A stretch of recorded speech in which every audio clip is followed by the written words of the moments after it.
Hello student, welcome back to my channel. आज मैं आपको चंद्र गहना से लौटती बेर कवि केदारनाथ अग्रवाल जी द्वारा रचित कविता की व्याख्या बताऊंगी। और सबसे पहले तो यदि आप हमारे चैनल पर नए हैं तो प्लीज़ इसे सब्सक्राइब कर दीजिए, और अगर अच्छी लगे तो इसे लाइक और शेयर ज़रूर कीजिए, जिससे आगे के बच्चे भी इसका लाभ उठा सकें। सबसे पहले आप कुछ कठिन शब्दों के अर्थ जान लीजिए। ठिगना, नाटा यानी छोटा कद। मुरैठा, पगड़ी जो दूल्हे के सर पर बांधी जाती है। हठीली, जिद्दी। फाग, होली के आसपास गाया जाने वाला लोकगीत। पोखर, छोटा तालाब। चट, तुरंत। चटुल मतलब चतुर। जुगुल मतलब युगल। रीवा, बबूल के जैसा एक पेड़। देख कर आया चंद्र गहना, देखता हूँ दृश्य अब मैं। मेढ़ पर इस खेत की बैठा अकेला। एक बीते के बराबर यह हरा ठिगना चना। बांधे मुरैठा शीश पर छोटे गुलाबी फूल का। सजकर खड़ा है, पास ही मिलकर उगी है बीच में अलसी हठीली। देह की पतली, कमर की है लचीली। नीले फूले फूल को सिर पर चढ़ाकर। प्रस्तुत पंक्तियाँ केदारनाथ जी अग्रवाल द्वारा रचित चंद्र गहना से लौटती बेर नामक कविता से ली गई हैं, जिसमें कवि ने अपने मन के भावों को बताया है कि वह चने के पौधे को किस रूप में देखते हैं। देख कर आया चंद्र गहना, देखता हूँ दृश्य अब मैं। इन पंक्तियों के माध्यम से कवि ने ग्रामीण परिवेश और खेत खलियान का सुंदर चित्रण किया है और अलसी तथा चने के पौधों का अद्भुत मानवीकरण किया है। कवि कहते हैं कि जब वह चंद्र गहना नामक गांव देखकर आ रहे थे तो लौटते समय चने का खेत देखकर रुक गए और वह दृश्य उनको अच्छा लगा। चारों तरफ खेत खलियान, हरे भरे दृश्य कवि को अच्छे लगे तो वह दृश्य देखकर खेत की मेड़ पर ही बैठ गए और आसपास के प्राकृतिक दृश्य पर अपनी दृष्टि डालने लगे। तो उन्हें खेतों में चने के पौधे दिखाई दिए। चने के पौधे का उन्होंने बेहद जीवंत एवं मानवीकरण चित्रण किया है। एक बीते के बराबर यह हरा ठिगना चना। कवि कहते हैं कि महज एक बीते के बराबर यह हरा ठिगना चना, जो चने का पौधा होता है, वह बहुत ही छोटे कद का होता है। तो कवि क्या कह रहे हैं? हरा चना जो नाटे कद का है, खेत में लहलहा रहा है। बांधे मुरैठा शीश पर छोटे गुलाबी फूल का। इस पंक्ति में चने के फूल का वर्णन किया गया है। पेड़ के ऊपरी हिस्से पर गुलाबी रंग का फूल खिलता है। उसका वर्णन कवि ने किस रूप में किया है? दूल्हे की पगड़ी के रूप में, कि चने के पौधे के ऊपरी हिस्से पर जो गुलाबी रंग का फूल खिला है वह किसी पगड़ी के समान लग रहा है। ऐसा आभास हो रहा है कि कोई दूल्हा पगड़ी पहनकर सज धज कर खड़ा है। पास ही मिलकर उगी है बीच में अलसी हठीली। अब कवि कहते हैं कि अलसी का पौधा जो अक्सर चने के साथ ही उगाया जाता है, पास ही में चने के साथ ही अलसी का पौधा भी उगा हुआ है। देह की पतली, कमर की है लचीली। कवि क्या कह रहे हैं?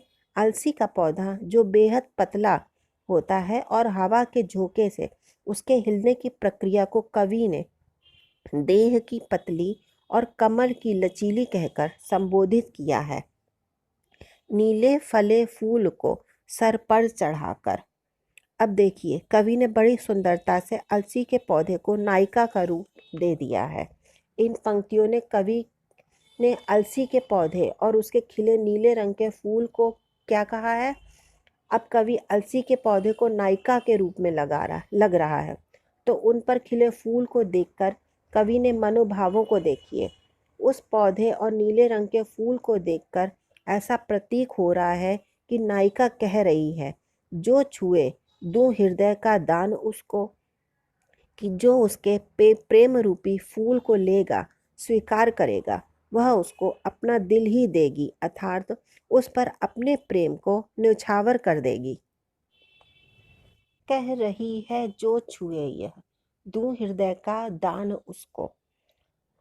इन पंक्तियों में कवि ने कहा है कि क्या कह रही है कि फसल, कि जो उसके प्रेम रूपी फूल को लेगा या स्वीकार करेगा, वो ही उसको अपना दिल देगी, अर्थात उस पर अपने प्रेम को न्यौछावर करेगी।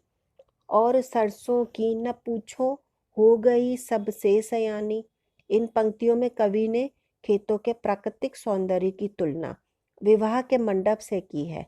खेतों में अलसी और चने के पौधे अपना सौंदर्य प्रदर्शन कर रहे हैं, तो कवि का कहना है कि सरसों की तो ना ही पूछो, उसकी तो बात ही निराली है।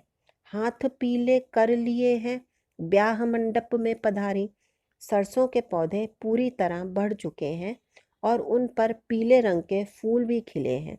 ये पीले रंग के पुष्प सूर्य की रोशनी पड़ने से किसी नई दुल्हन के हाथ की तरह चमक रहे हैं। ब्याह मंडप में पधारी, फसल पूरी तरह पक चुकी है, इसलिए कवि कहते हैं कि कन्या शादी लायक हो चुकी है और हाथ पीले करके खेत रूपी ब्याह मंडप में पधारी है। फाग गाता मास फागुन, आ गया है आज जैसे। और फागुन का महीना मानो फाग गा रहा है।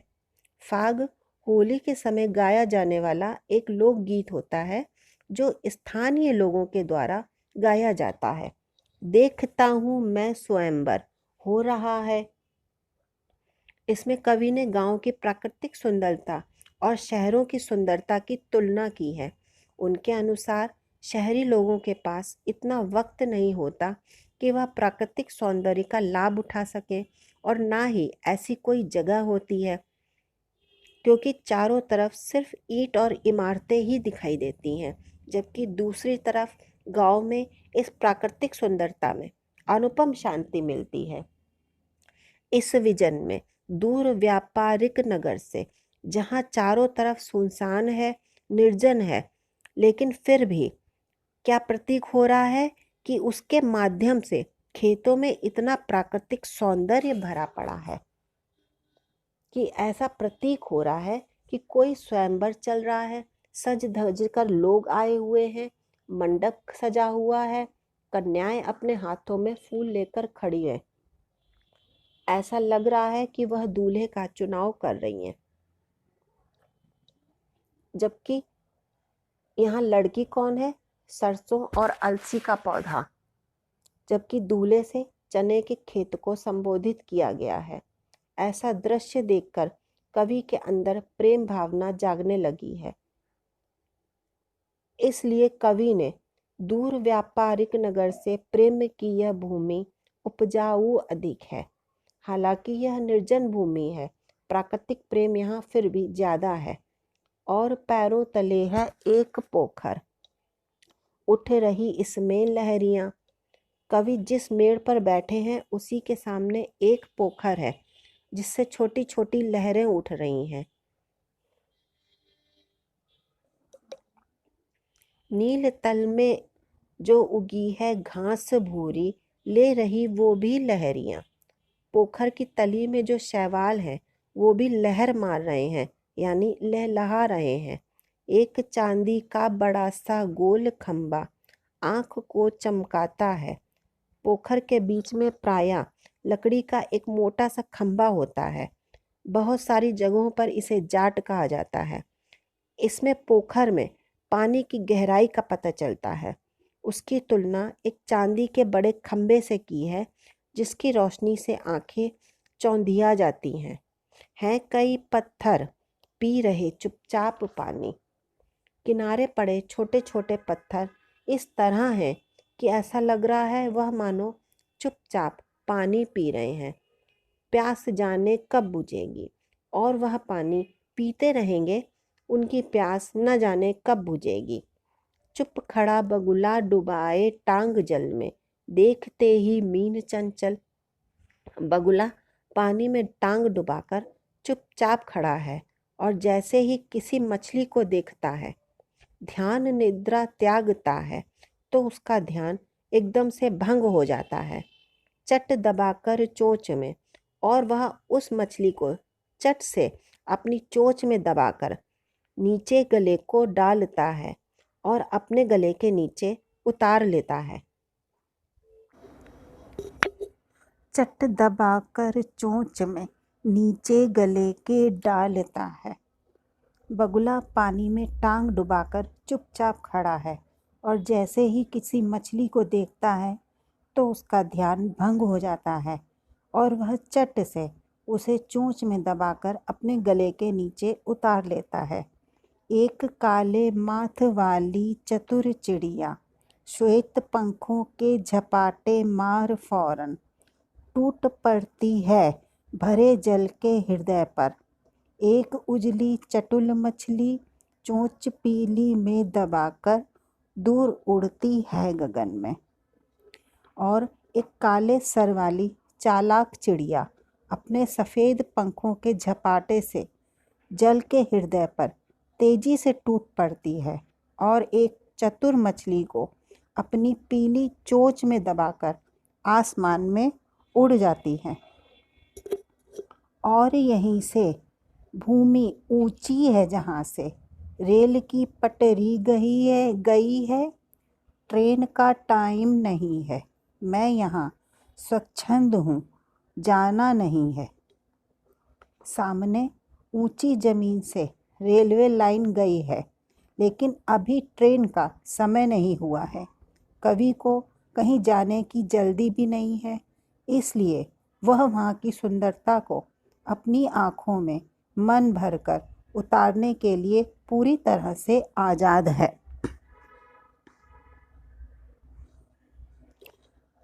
चित्रकूट की अनगढ़ चौड़ी कम ऊंची ऊंची पहाड़ियाँ दूर दिशाओं तक फैली हैं। बांझ भूमि पर इधर उधर रीवा के पेड़ कांटेदार कुरूप खड़े हैं। पठारी क्षेत्र की पहाड़ियाँ कम ऊंचाई वाली और बेडौल होती हैं। साथ में बबूल और रीवा के कांटेदार पेड़ कोई सुंदर दृश्य प्रस्तुत नहीं कर रहे हैं। सूना पड़ता है, मीठा रस टपकता है, सुग्गे का स्वर टें टें टें सुन पड़ता है। वन स्थली का हृदय चीरता उठता गिरता सारस का स्वर टिरटों टिरटों। इस बंजर भूमि पर तोते का मीठा सुर सुनाई पड़ता है। सारस की आवाज़ जंगल के सीने को चीरते हुए निकल जाती है।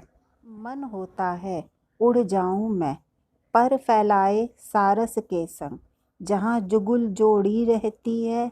हरे खेत में सच्ची प्रेम कहानी सुन लो चुप्पे चुप्पे। इन पंक्तियों में कवि कहता है कि कवि का मन करता है कि वो उसी सारस के साथ पंख फैलाकर उड़ जाए। कवि उड़कर वहाँ पहुँचना चाहता है जहाँ हरे खेत में कोई प्रेमी युगल छिपकर मिल रहे हैं। वहाँ दबे पांव जाकर कवि उनकी प्रेम कहानी सुनना चाहता है।